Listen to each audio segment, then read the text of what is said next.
The What to Read Next podcast helps you build a TBR of each your favorite books. In each episode, Lori and Maine interviews authors and book influencers to recommend books they loved for you to pick up today. If you're an avid reader, always looking for your next great read, then the show.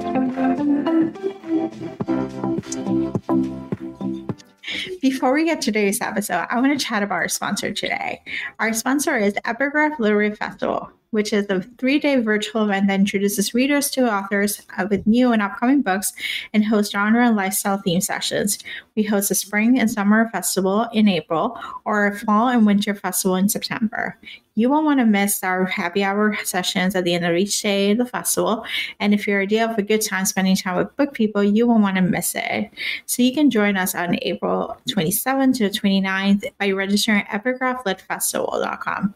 If you missed the festival, you can catch the replays and you can find the link at epigraphLitFestival.com, or you can join us in the next festival. So now let's get to today's show.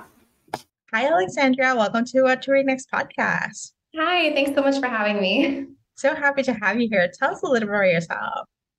So I'm Alexandria Bellefleur, and I write contemporary queer rom-coms. One of my favorite tropes is the grumpy sunshine opposite the track trope, so that features pretty prominently throughout all of my books. But yeah, anything with a happily ever after, I'm all about.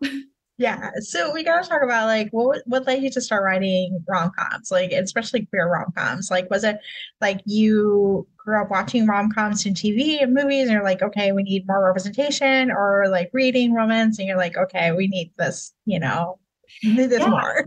Yeah, no, that's a great question. I definitely grew up watching tons of rom-coms, in the late 90s and early 2000s, the Julia Roberts, Hugh Grant, Sandra Bullock, those kind of rom-coms, super feel good, funny, genuinely funny moments. And when it came to writing them, I feel like we kind of went through a dry spell in both film and in books for a little while about funny romances. We kind of leaned toward like angst and kind of literary romances. And I wanted to bring the funny to my writing. I think that my voice lends itself to humor, to comedy. I'm probably not as funny as my writing is in person, But yeah, I really wanted to write books that made readers feel happy, feel seen, feel represented, left them with, that hug your book, but also like you were laughing while you were reading it feeling. Yeah, I love it. And it just, they're like kind of like a burst of joy, Yeah. So that's like what it does is like, if you're feeling down, like this is a good way to, just escape to a reality where there's like joyful and just like, yeah, there's some angst, there's some like troubles, but the reality is at the end of the day, there's going to be a happily ever after and everyone's going to be okay. Absolutely. Yeah, definitely. Yeah, that burst of feel good. I still believe in, the conflict in a book, but I want the humor to kind of outweigh the angst. Yeah, and I also love like you write queer rom-coms, and I love the fact you talk about queer joy beyond it just coming out. Like just like it's an after effect. It's just like it happens. Like it's not the end of the world or the biggest thing that happens. It's just like this is who I am, and I am meant to have a happily ever after, and I'm meant to have love and as it comes, Absolutely. Yeah. I think that, reality can be bleak enough. We see it in the news. We know what's happening. I'm not, turning a blind eye to current events. So I want my readers to have that safe space and that escape from what's happening, Yeah, I think like for me, like it represented it like a sense of like it's part of my identity, like being queer, but at the same time, it's not it gave us a space to just feel the emotions and feel like its potential love is accepting and like it's possible. As opposed to like seeing the trauma, that we're seeing in the news or we're seeing like, like the stuff that's happening, it gives us a space to explore that identity and to explore understanding like what it looks like, for other people. And I think that's what books are helpful. Yeah, that's definitely what I wanted to give readers. So I'm glad that came across. Yeah. So we got to talk about the fiancé farce. What is the elevator pitch?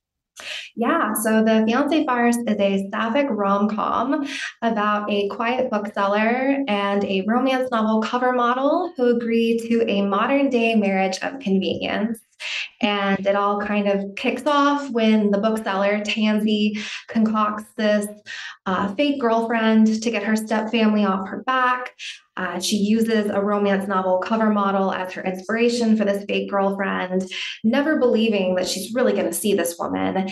But lo and behold, they cross paths at a family wedding, and it turns out the romance novel cover model only moonlights as a model. She's actually the heiress to a newspaper publishing empire, and she needs to get married in order to inherit, the company. And so their lives crash together and sparks fly, and they wind up, actually engaged.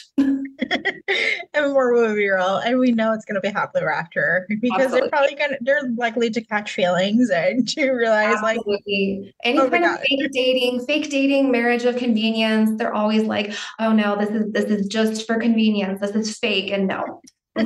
Romance is gonna win out. They're gonna catch feelings.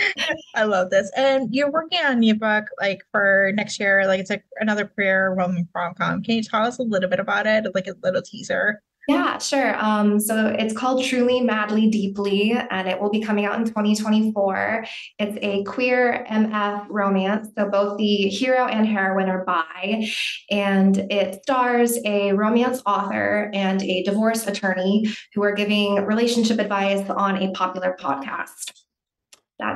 That's all I can say about that right now. I just turned it in yesterday to my editor. I'm sure plenty will change in revisions, but I'm really in love with that one. Well, you have me a career by a couple and podcasting as a podcaster. Awesome. So, Alexandra, what kind of books do you tend to read? Oh, romance exclusively for the most part. Well, okay, I should back that up. I say exclusively. I do sometimes dip my toe into other genres, thrillers, but generally it's romance 99.9% of the time. Normally a little bit more lighthearted, rom-coms. I love reading queer romance.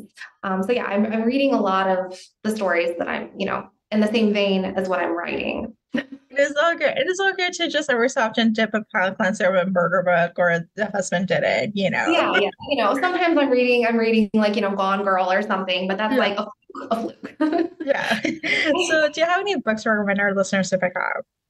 Definitely. Yeah. I recently read an advanced copy of Stars Collide by Rachel Lacey, which is a sapphic romance about two pop stars, one who is a pop veteran and the other is kind of up and coming and trying to establish herself.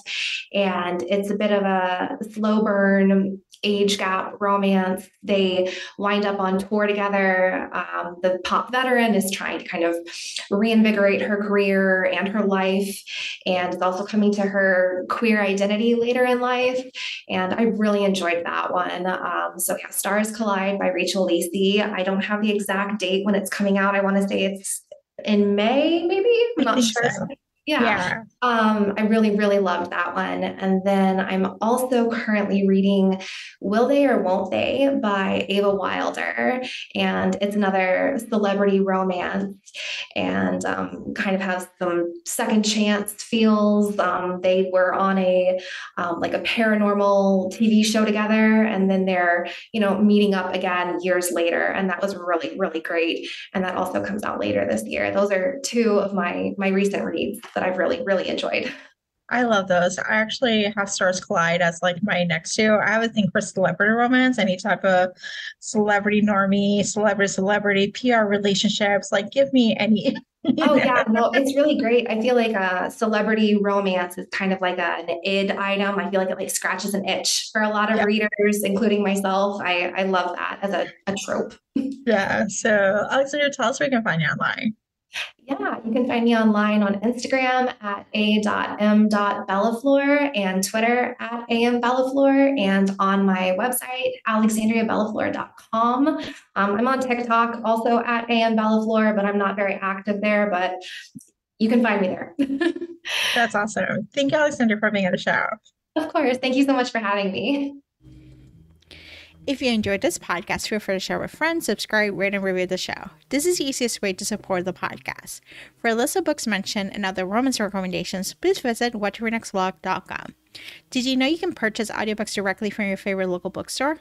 With Libro.fm, you can pick up more than 250,000 audiobooks, including bestsellers and recommendations from real booksellers. You'll get the same audiobooks at the same price as the largest audiobook company, you know the name, but you'll be part of a different story, one that supports your local community. If you're new to audiobooks, there's a perfect way to squeeze into more reading into your busy life. Listen with the free Libro.fm app while you do your chores, walk your dog, relax at home. The What to Read Next podcast has a special offer for our listeners. Get 2 audiobooks on Libro FM for the price of 1 with your first month of membership. Use code What to Read Next. This offer is only valid for new members in Canada and the US. Thank you so much for listening and have a great day.